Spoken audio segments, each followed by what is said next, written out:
잘못된 부분은 고쳐야 된다 이런 지적은 여전히 있잖아요. 예. 가령 예를 들어서 예. 안성 쉼터 운영이라든지 회계 처리와 관련해가지고 예.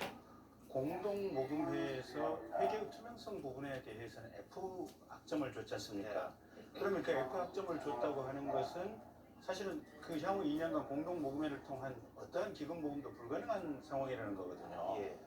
그런 정도라면 사실은 이게 사회적인 비난이라든지 책임을 정말 엄중하게 느껴야 되고, 예. 또 우리 기부금법이라든지 정부의 보조금법을 보면은 정부 예산이 또는 지자체 예산이 5천만 원 이상이 투입이 되면 네.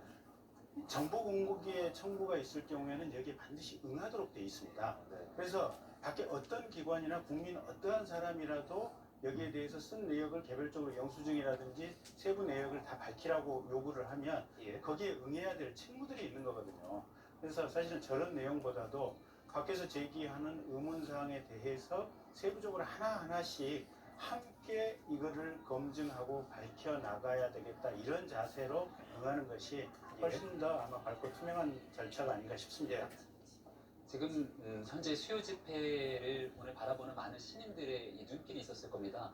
사실은 그동안 해왔던 수요 집회의 진정성 있는 모습들을 더 이어가고자 했다라면은 제일 먼저 짚고 가야 될 것이 바로 이 회계에 관련된 문제고, 네. 회계 투명성 문제를 넘어서 이제는 윤미향 당선인의 개인계좌 문제가 일파만파 퍼지고 있는 상황이고, 특히나 이 안성 쉼터와 관련돼서는 여기에 대한 명확하고 구체적인 해명이 아직까지 안 되고 있는 상황입니다. 네. 근데 이에 대해서 계속 거듭 이 정의원이 하고 있는 얘기는 외부의 회계 감사를 맡겼기 때문에 이 회계 감사를 지켜봐달라는 얘기만 하고 있거든요. 예. 그러면서 오히려 언론에서 제기하고 있는 문제들에 대해서 더 강도 높게 비판하는 모습이 아닌가라는 생각이 듭니다.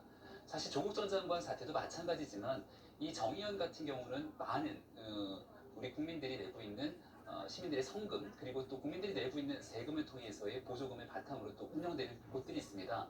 여기에 대해서 명확하지 않게 쓰여진 법적 위반의 문제가 있다면 여기에 대해서 명확하게 해명하고 짚고 넘어갈 네. 필요가 있기 때문에 오늘 검찰에서도 신속하게 압수수색에 들어갔다고 볼 수 있는 것이거든요.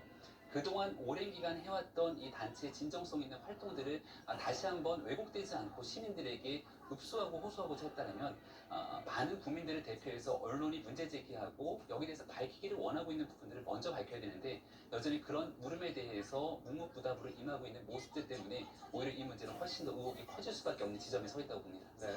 김정민 교수가 말씀하신 것처럼요, 굉장히 좀 안타까운 것 같아요. 저는 한국공인회계사회에 요청을 하려면 좀 더 빨리 신속하게 했어야 되는데, 오늘 압수수색이 이루어졌으면 이것도 이제 의미가 없는 거거든요. 자료가 검찰로 이제 다 넘어가면 예. 제3의 외부기관에서 이거를 검증한다 이런 거는 사실상 이제 불가능해진 거거든요. 검찰의 수사를 지켜봐야 되는 상황이 돼버린 것이고요.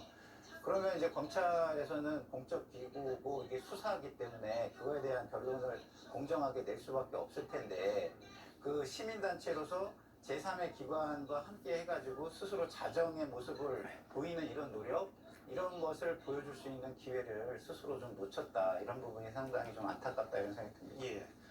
자, 근데 연일 의혹들은 계속 되고 있습니다. 뭐 회계와 관련된 내용은 서류만으로는 알 수 없을 거고요. 이 구체적인 영수증이라든지 이런 것들을 토대로 아마 진실 여부가 가려질 걸로 보이는데, 안성 쉼터 힐링센터 7억 5천만 원에 샀던 집을 4억 2천만 원에 판 그 집입니다. 쉼터인데요. 당시 시세보다 수억 원 비싸게 거래됐다, 이런 주장에 대해서 정의연 쪽에서는 이 쉼터 건축비가 4억 8천만 원이다. 굉장히 좋은 자재를 썼고 이 고급으로 해서 이게 좀 높을 수밖에 없었다, 이렇게 이야기를 했는데, 조선일보가요, 이 공사를 담당한 건축업자와 연락이 됐던 것 같습니다. 그래서 원가가 한 2억 원 정도, 집에서는 집 짓는 거는 그 정도였다. 다만 뭐 조경이라든지 이런 외부적인 건 모르겠지만 평당 집 짓는 거는 3.3제곱미터당 한 600만 원도 안 되고 400만 원 정도 됐다, 이렇게 이야기를 했습니다. 주고받은 녹취록도 있고 이 건축업자의 구체적으로 어떤 식으로 지었는지에 대해서 이 과정을 설명하는 것도 다 있는데요. 이 부분은 이현종 의원님 어떻게 확인이 될까요? 이게 쌌다 비쌌다, 이거 집이라는 건 정말 조금 쓰는 거에 따라서 달라지잖아요. 근데 이거는요, 예. 건축하시는 분들이 딱 가보면 견적이 나옵니다. 그럴까요? 그분들이 이게 공사를 뭐 다 하시잖아요. 특히 예. 이제 스틸 구조로 돼 있기 때문에 스틸하우스라고. 원래 이제 이 소유한 분도 이제 건축하시는 분이고 또 뭐 이런 그 시골 같은데 이제 전원주택 건축하는 분들이 많거든요. 그리고 네. 뭐 저 벽돌이나 이런 가격을 보면 대충 견적이 다 나와요. 이 내부에 쓰는 자재가 예. 어떤 자재인지 또 어떻게 뭐 기초공사 했는지 나무 얼마인지 이런 것들은 전문가들이 보시면 대부분 네. 나오기 때문에 지금 현재 보면 원래 이게 7억 5천만 원에 샀다는 거 아니겠습니까? 네. 그리고 또 1억 원 이상 들어서 이제 내부 인테리어를 했다는 거죠. 근데 지금 이제 건축에 직접 참여하신 분 이야기에 따르면 예. 공사 원가는 한 2억 원 정도밖에 되지 않았다라고 이야기를 하고 있습니다. 네. 그러면 지금 건축비가 4억 8천만 원을 이야기하는 것은 이건 상당히 부풀려진 금액이 아니겠습니까? 네. 이제 그렇다고 하면 사실은 이 주변에 있는 집들의 그 일반적인 가격과 비교해도 굉장히 비싼 가격이에요. 네네. 그리고 보통 우리가 전원주택 할 때요. 이게 지을 때 제 지인들도 전원주택 짓는 분들 많은데 보통 한 군데 견적 뽑지 않습니다. 아, 여러 군데 견적을 뽑아요. 예. 그리고서 좀 비교를 해서 또 다 알아봅니다. 요즘 인터넷 들어가면요. 각 건축관에서 재질을 못 썼고 그거 얼마고 얼마에 할 수 있고 요즘 워낙에 이 전원주택 짓는 분들 많아서 예. 그 정보들은 다 있고 특히 그래서 건축업자 하는 분들이 실제 이렇게 고가에 부를 수가 없어요. 이미 짓는 분들은 자기 네. 평생 살 집을 짓는 거기 때문에 알거든요. 예. 근데 문제는 이분들이 이렇게 기업에서 준 10억을 가지고 쉼터를 하면서 정말 저는 이런 견적도 안 뽑았을까라는 그런 솔직히 의문이 들어요. 아, 그냥 집 정도 이 정도 지으면 예. 나름대로 전문가 몇 분이 수일에 걸쳐서 고민하고 설계도 고민하고 할머니들이 어떻게 하면 편리하게 만들 것인지 예를 들어서 뭐 휠체어가 할 수 있는 데가 아무것도 없지 않습니까? 아, 계단으로 돼 있죠. 그렇죠. 그런 저런 집을 할머니들한테 사라고 이야기하는 거는 예. 할머니들 그동안 계속 모셔왔던 사람 입장에서 보면 말이 안 되는 주장이죠. 네네. 자, 근데 이 건축업자 이야기가요. 이 고급 벽돌 장당 1,000원이라고 합니다. 그걸 사용한 것도 맞고 좋은 자재를 사용한 것도 맞다. 그렇지만 그래도 건축 원가는 600만 원이라는 건 좀 과하다. 이렇게 이야기를 하고 있는 겁니다.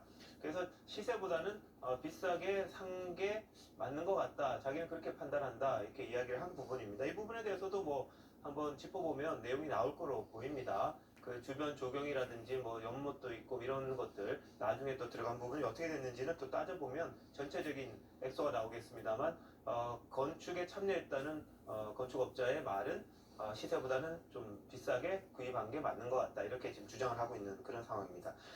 그리고 비정상적으로 판 게 아니냐, 팔 때도 좀 정상적이지 않다 이런 주장도 나옵니다. 이게 4억 2천만 원의 매매 계약을 체결했습니다. 그런데 계약금 1,000만 원, 중도금 1,000만 원, 그리고 나머지 돈은 8월에 내는 그런 식이 돼가지고요.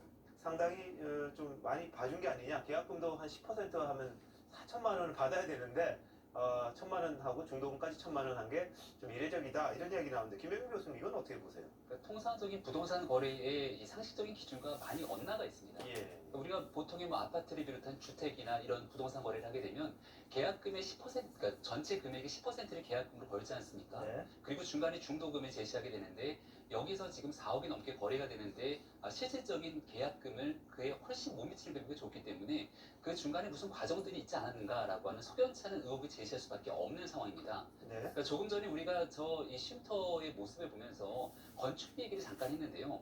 이 건축을 담당했던 사람의 얘기에 따라보면 건축 공사 원가가 2억 원이고 땅을 구입했던 비용이 한 1억 정도 네. 그리고 추가적으로 그 앞에 있는 조경들을 했다고 계산하더라도 한 1억 정도밖에 들어가지 않는다. 그러니까 전체적으로 한 4억 정도밖에 되지 않는다라면 3억이 없는 금액은 뭔가 다른 쪽으로 이득을 취한 것이 아니냐는 얘기를 합니다. 근데 마지막에 매도하게 되는 금액을 치게 되면 4억 원이 좀 넘지 않습니까?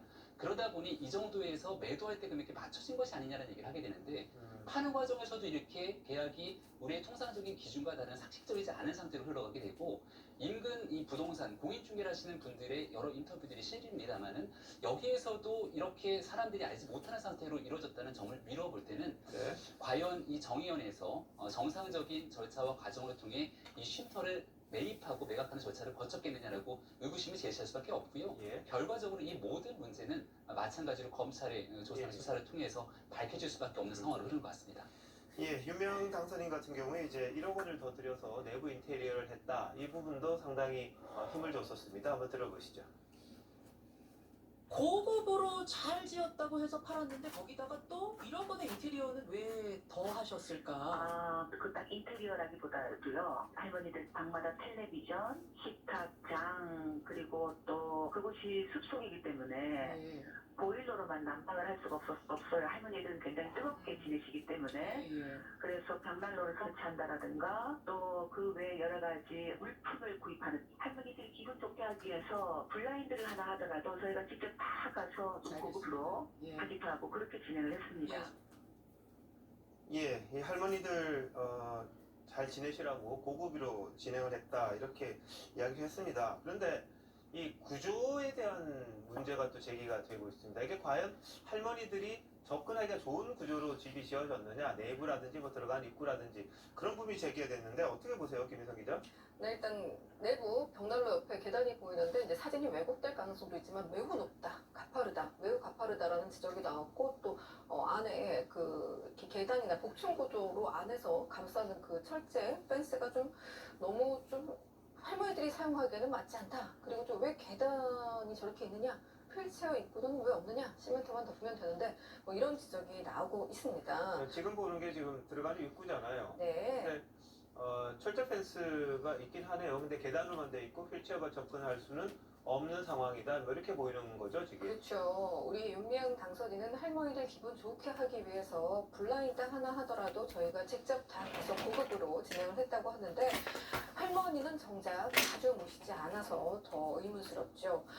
할머니 A씨는 세계일보와의 인터뷰에서 세상에 집도 저렇게 예쁘고 정원도 잘 가꿨는데 나나 다른 피해자들한테 안성 오라고 단 한 번도 얘기한 적이 없다. 그러니까 계단이 너무 높아도 그냥 좋으신 거예요. 가보고 싶으셨던 거죠.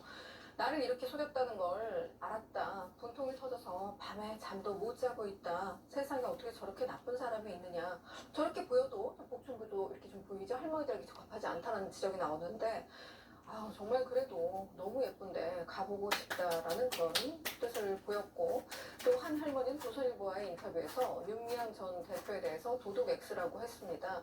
계좌로 1,000원 한 장 보낸 적 없다. 나 15살, 16살 나이에 일본으로 끌려가서 모진 고생을 했는데 할머니 핏값으로 호의호식하더니 이제 절대로 있어서는 안 될 일이다. 호주머니 털어서 돈 모두 다 토해내라. 이렇게 했습니다. 예, 내부와 저기들이 외부 구조를 저희들이 좀 보여드리고 있는데요. 뭐 할머니들이 접근하기가 조금 어렵다. 철제 난간직이 좀 위험해 보이는 부분도 좀 있고요. 근데 할머니들 생각했을 때 좀 더 안전한 것들이 더 필요하지 않았을까라는 지적이 지금 제기가 되는 상황입니다. 물론 뭐 안성 쉼터 가는 과정까지도 굉장히 어렵다 이런 지적이 나왔을 만큼 과연 이게 할머니들을 위한 쉼터냐라는 문제 제기가 근본적인 문제 제기가 또 되는 거였죠.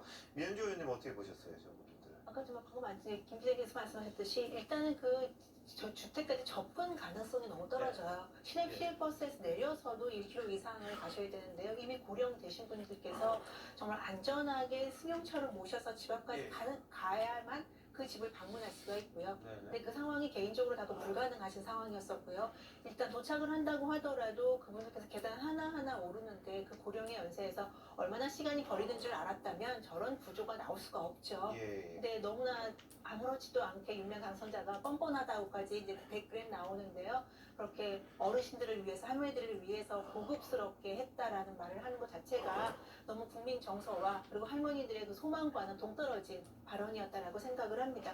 가장 중요한 거는 이분들은 여기 가보지 못했는데 없어서 언론 보도에 나왔지만 많은 젊은이들이 와서 뭐 펜션으로 활용했다 이런 점들이죠. 그래서 방방마다 TV나 고급스러운 인테리어가 한 것이 과연 이 할머니들을 위한 것이었는지 아니면 다른 목적을 이미 염두에 두고 인테리어를 한 건지에 대해 좀 살펴볼 필요가 있습니다. 그 부분에 대해서는 이제 정의원 쪽에서 이렇게 이야기를 하죠. 이 관련 단체들, 뭐 운동가라든지 이런 분들이 와서 워크숍 정도는 했지. 그건 뭐 펜션처럼 해서 수익 사업을 한 건 없다. 회의 정도 하는 그런 공간으로 활용한 거는 맞지만 다른 수익은 얻은 적이 없다. 이렇게 이야기를 하고 있습니다. 하여튼 이 펜션이라는 게 기본적으로 와서 즐기는 그런 장소인데 여기는 기본적으로 쉼터라고 그러고 힐링센터 내지는 워크숍 장소 정도로 활용했다는 게 이 정의원 쪽의 입장이고요. 자, 결국은 이 힐링센터라고 했던 이 공간을 누굴 위해서 적절하게 썼느냐라는 부분에 대한 근본적인 문제 제기 여전히 되고 있는 그런 상황입니다. 또 이 쉼터 관련해서 이 윤미향 당선인과 사회복지공동모금회 쪽의 주장이 계속 좀 엇갈리고 있습니다. 이 집을 안성으로 선택하면서 이 상의를 했다 이렇게 이야기를 하고 확인하는 절차를 밟았다. 이게 윤미향 당선인의 입장입니다만 공동모금회 측에서는 사전에 간 적은 없는 걸로 지금 이야기가 된다고 합니다. 윤 당선인 이야기부터 먼저 들어보시죠. 운영위원회에서도 이것이 좋겠다 미리 다 답사를 해서 그랬고 저희가 그걸 매입하고 나서 공동모금회와 현대중공업에도 함께 참가해서 확인하는 절차를 밟을 때도 예.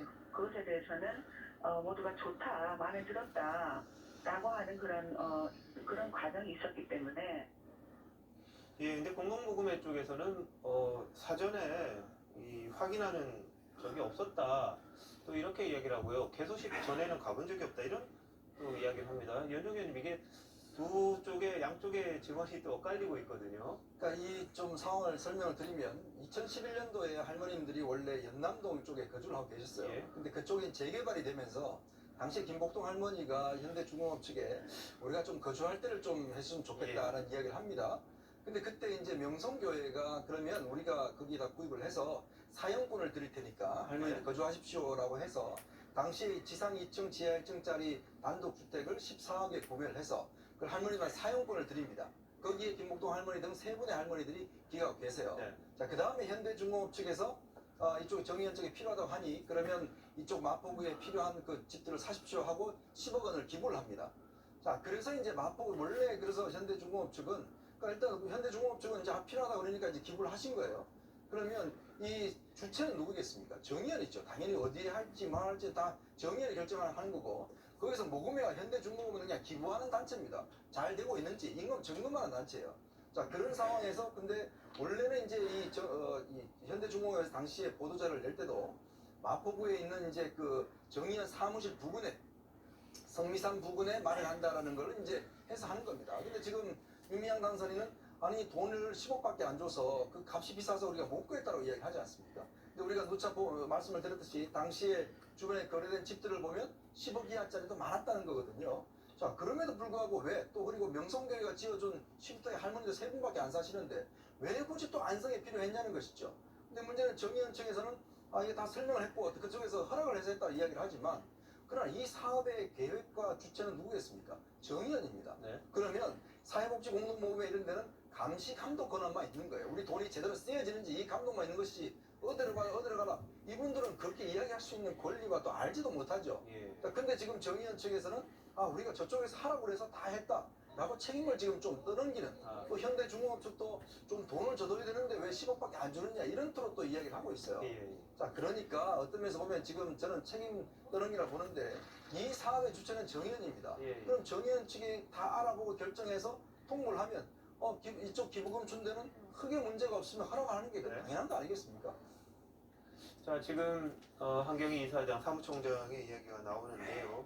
사업 제대로 못한 부분에 대해서는 죄송하다고 이야기를 했습니다. 다만 개인 비리 같은 건 없다 이렇게 이야기를 했습니다. 근데 논란이 되는 부분 중에 하나가 바로 윤미향 당선인이 법인 계좌가 아니라 개인 계좌로 여러 가지 모금을 했던 부분입니다. 뭐 할머니들 미국 가실 때, 유럽 가실 때 비행기 삭슬 또 그렇게 모으기도 했고요. 또 여러 가지가 있고 또 다른 분들, 그러니까 예를 들면 최근에 이 논란이 됐었죠. 이 안성평화의 소녀상 건립추진위원 상임 대표를 했었던 이규민 당선자, 이분이 지금 이제 안성쉼터를 연결해줬다. 그래서 중간에 무슨 뭐 수수료라도 받은 게 아니야 이런 의혹을 받고 있습니다. 본인이 절대 아니라고 그러고 다 증명할 수 있다.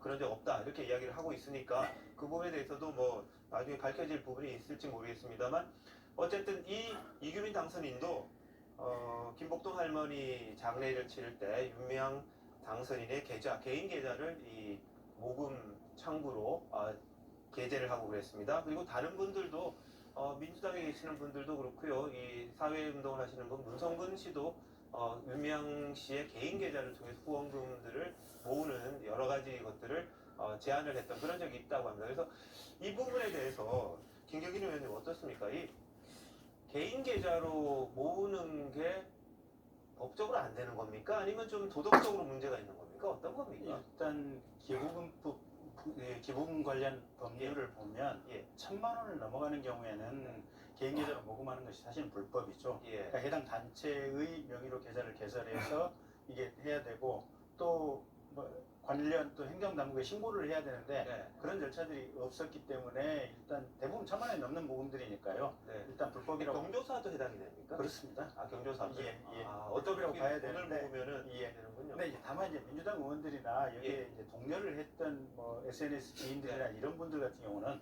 설마 여기서 뭔가 무슨 불순한 다른 의도가 있었겠느냐. 물론 이제 이 불순한 의도가 있었는지 횡령이 있었는지도 검찰 수사를 해봐야 밝혀지긴 하겠지만 네. 지금으로서는 미정이지만 그렇죠. 어쨌든 그런 점에 대해서는 사실은 아무런 인식이나 의식이 없이 그냥 이렇게 같이 좀 동료를 해주지 않았을까 지금 그런 생각을 하는 거고요. 예. 전체적인 쭉 흐름을 보고 있으면 네. 윤미향 씨는 사실은 정말 이게 국회의원으로서 자질 없고 그 이전에 시민운동 활동가로서의 자질이 과연 그것조차도 제대로 돼 있었는가 이런 이제 개인 모금이라든지 또 어떤 영수증 첨부하지 않았다든지 예.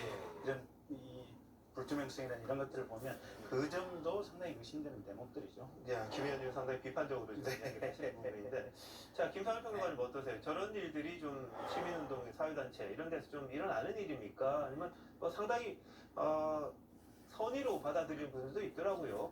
그러니까 과거에 군사 독재 시절을 거쳐오면서 네. 시민운동에 대한 어떤 도덕성 이런 거를 인정하고 그거의 의미, 사회 자체가 굉장히 부패하고 낙후돼 있고 이럴 때는 많이 인정이 됐어요. 예. 근데 지금은 우리가 민주화가 완전히 돼 있는 사회잖아요. 그렇기 때문에 이렇게 공적인 돈을 모금하거나 그 공적인 행위에 그 돈을 쓰거나 하는 거는요. 아니 동네 조기 축구에도 전부 다 결산하면서 투명하게 다 해요. 이렇게 하는 데가 없습니다. 그리고 이규민 당선인이 이거는 뭐 그 법적으로 그런 식으로 할 단체가 아니어서 안 했다 그러는데 그거는 법을 완전히 자의적으로 잘못 해석하시는 거예요. 아, 그런 거예요? 그 단체가 그런 일을 하려면 무조건 법에 구속을 받는 거지 그 단체의 성격으로 규정해서 이게 뭐 등록해도 된다 안 해도 된다 이런 게 아니거든요. 그렇기 때문에 그 행위를 가지고 구속하는 건데 법을 해석하는 것조차도 지금 뭐 좀 약간 그 능력이 좀 떨어지시는 거 아닌가 저는 이런 생각마저 들고요. 그래서 아까 우리 김 의원님이 잘 말씀해 주셨지만 이 두 분이 공인이 되려고 하면은 공인의 자세를 먼저 갖춰야 합니다. 예. 근데 지금 하시는 행동들은요, 그 표창원 의원이 말씀을 굉장히 잘하셨는데 이거예요. 피해자와 국민들을 배신하는 행위입니다, 이게. 그리고 공인들에게 가장 큰 죄는요, 그 신뢰를 배신하는 배임 행위가 가장 큰 예. 죄예요. 알겠습니다. 자, 이 부분은 뭐 아직까지 확정된 건 없습니다. 확인된 바는 없으나 의혹이 제기된 상황이고 검찰 수사가 들어갔으니까 이제 결론이 나올 겁니다. 그리고 법 해석에 대한 뭐 능력이 떨어진다는 지적은 우리 이규민 의원에 대한 당선인에 대한 또 다른 약간의 제 개인적인 평가입니다. 비하적인 발언이 될 수 있으니까 그 부분을 좀 양해를 해주시고요. 다만 이규민 당선인 같은 경우에 본인이 해명을 했습니다. 오늘 장문의 해명 글을 올렸고요. 그리고 오늘 기자들 만나서도 이야기한 부분이 있습니다. 뭐냐면 이 안성 소녀상 만들 때 이 회원들이 한 거기 때문에 기부금품 모집과는 무관하다 이런 취지로 이야기를 했던 거고요. 또 김복동 할머니 그거는 이제 개인 계좌를 한 거는 그것과는 또 다른 이야기니까 문제가 없고 김재동 씨를 연사로 초청한 것도 그 회칙 내에 이 강연회라는 부분이 있기 때문에 전혀 문제될 게 없다 이렇게 얘기했습니다. 자, 이규민 당선인이 기자들과 만나서 어떤 식으로 이야기했고 그리고 다른 내용을 어떻게 올렸는지 같이 한번 보시죠. 안성의 소녀상 건립하시면서 왜 등록 안 하셨는지 오후에 공식적으로 보도자료 낼게요.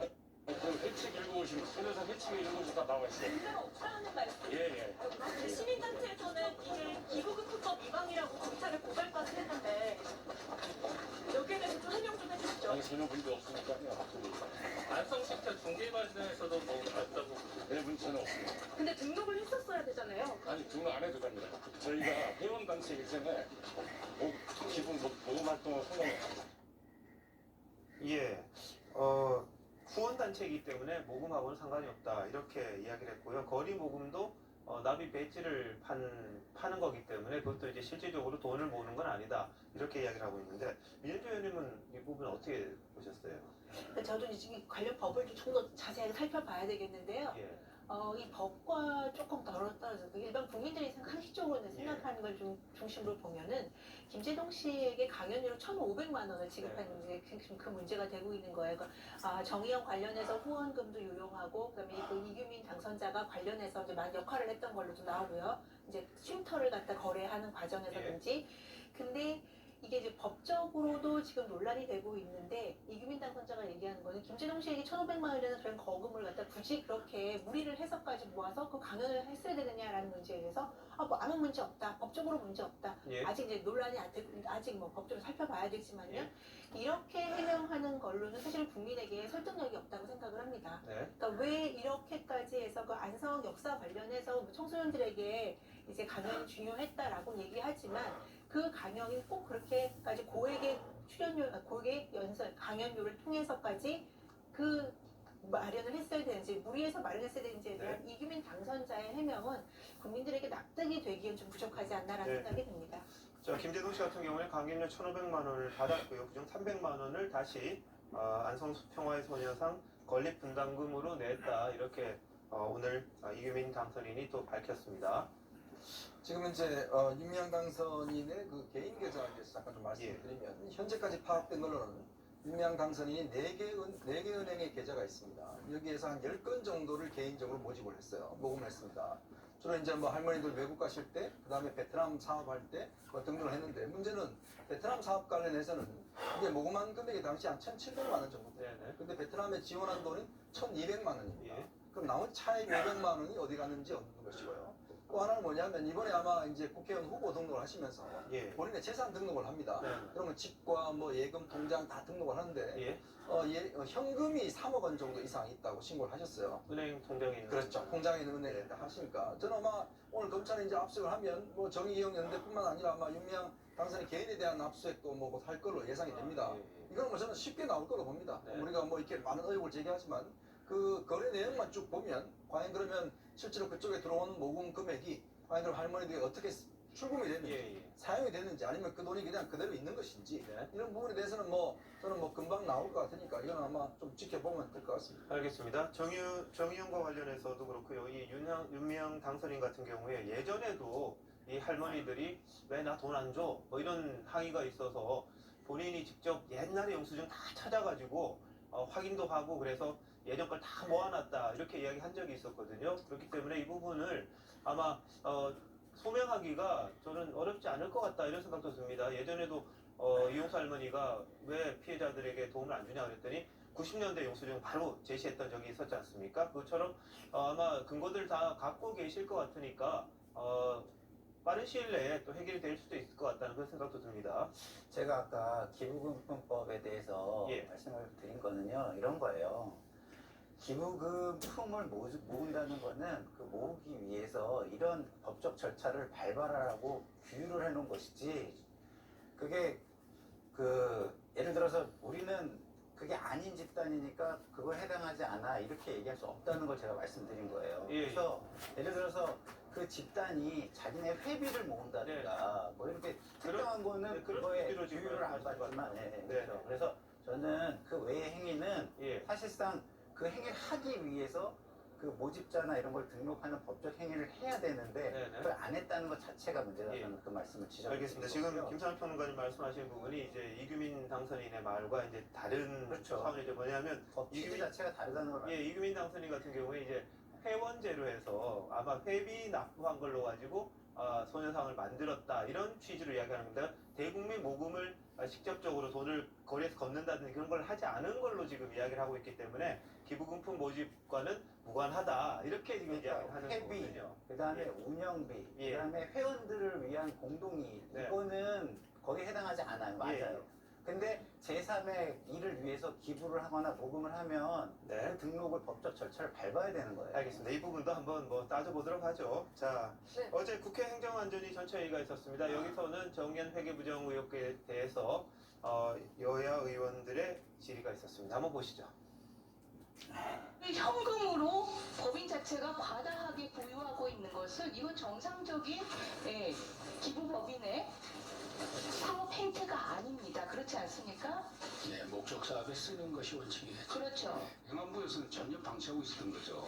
등록을 말소할 수 있는 권한을 가지고 있는데 말소할 겁니까? 예, 5월 11일자로 저희가 이제 그 증빙 자료나 여러 가지 자료 제출 요구를 했고요. 5월 22일까지 위반 사항이 있으면 말소하실 수 있다 하면은 뭐 그런 여러 가지 조치를 취할 수 있다고 봅니다. 그 말소하면은 기부금 이거 전부 기부자에게 반환해야 되는데 그렇게 하실 겁니까? 글쎄 아직 그 부분까지는 저희가 말씀드리기 어렵고요. 저희는 그 증빙 자료를 보고 위법 사항이나 부당한 경우가 있으면 그에 합당한 조치를 취하려고 하고 있습니다. 예, 행정안전부도 오늘 22일까지 증빙 자료를 내라 이렇게 요구를 했는데 김 의원님 이거 검찰 압수수색하면 못 내는 못 내는 거죠. 못 불가능한 냅니까, 거죠. 이제? 그리고 예. 사실은 지금 이제 이 사건이 터져서 그러는데 예. 사실은 행정안전부 공무원들이 10억 이상의 기부금 되는 이 사단법인이나 단체들 다 일일이 감사할 수는 없는 노릇이거든요. 보면. 그래서 언론이라든지 결국은 시민단체 내부에서 얼마만큼 제대로 된 내부 감시라든지 언론의 감시가 필요한가 네. 이걸 이제 단적으로 보여주는 사례라고 할 수 있는 거고요. 물론 이제 행안부 장관이 비판을 받고 국정을 제대로 못했다는 점에 있어서는 질책을 받아야 마땅하겠지만 현실에 있어서는 사실은 쉽지 않고 결국은 지금 검찰 수사에 의해서 가려질 부분들입니다. 아, 그렇군요. 자, 근데 뭐 부실 회계에 대한 논란이 하나둘이 아니었습니다만 어제는 또 이런 이야기가 나왔습니다. 2003년부터 모금 운동을 벌여서요. 2012년에 만든 게 있습니다. 전쟁과 여성인권박물관인데 이 모금액이 시간에 따라 들쑥날쑥 이렇게 변했다. 이 공시를 제대로 했느냐 이런 지적입니다. 자, 김병민 교수님 이거 네. 어떤 이야기예요? 그러니까 정의연, 과거 이제 정대협 입장에서 가장 큰 상징적인 의미를 두고 있는 게 바로 이 전쟁과 여성인권 박물관 아니겠습니까? 예. 이 인권 박물관을 설립하기 위해서 모금 활동을 벌였던 과거의 기록들을 보면 네. 2009년 3월 달에는 기부 모금액을 17억으로 얘기를 하고 있는데 예. 그 다음에는 15억으로 2억 원이 줄어들게 됩니다. 그러니까 모았던 기부금들이 늘어나면 늘어날수록 줄어드는 일을 상식적으로 나타나기가 좀 어려운 측면으로 보는데 그리고 그 같은 해 4월 달에 17억으로 또 늘어났다가 그 다음 해로 넘어가면 또 16억으로 줄어들게 되는 상황들이 나타나고 있는 겁니다. 그러니까 이런 상황에 대해서 명확하게 해명을 해주지 않으면 중간에 냈던 사람들의 모금액과 기부금액이 갑자기 어디론가 사라진 것 아니냐라고 하는 의혹을 제기할 수밖에 없는 상황에 놓이게 되는 겁니다. 그러니까 지금 현재 이 정의연을 둘러싸고 있는 회계 논란은 크게 두 가지라고 볼 수 있는데 한 가지는 냈던 기부금들이 제대로 그 용처에 맞게 할머니들을 위해서 쓰였느냐에 대한 얘기고요. 지금 그렇지 않은 것 같다라는 문제 제기가 커지고 있는 상황이고 두 번째는 내고 있었던 그 기부금 자체적으로 중간에 어디로 사라지는 횡령 등의 문제가 발생한 것이 아니냐가 굉장히 중요한 일입니다. 아마도 검찰은 이 부분을 집중적으로 들여다보게 될 건데 지금 우리가 이제 뭐 하나를 보면 열을 한다고 하기도 하고 실수가 계속해서 반복되면 그것은 실수가 아니라 필연으로 간다는 얘기도 있는데 만약에 우리가 과거에 할머님이 돌아가시고 나서 윤미향 당선이 개인 계좌로 모금을 받았을 때도 급하게 장례를 치른다 정신이 없었다는 표현을 쓰기도 하는데요. 그러니까 만약에 시민단체를 처음 운영해서 있었던 상황이라면은 어쩌다 한 번, 두 번 나온 실수에 대해서 회계 상황에서의 있을 수 있는 실수겠구나 볼 수 있겠지만 이 정의연 과거의 정대협 같은 경우는 아주 긴 기간 동안 대한민국에 대한 이 위안부 피할머님들과 함께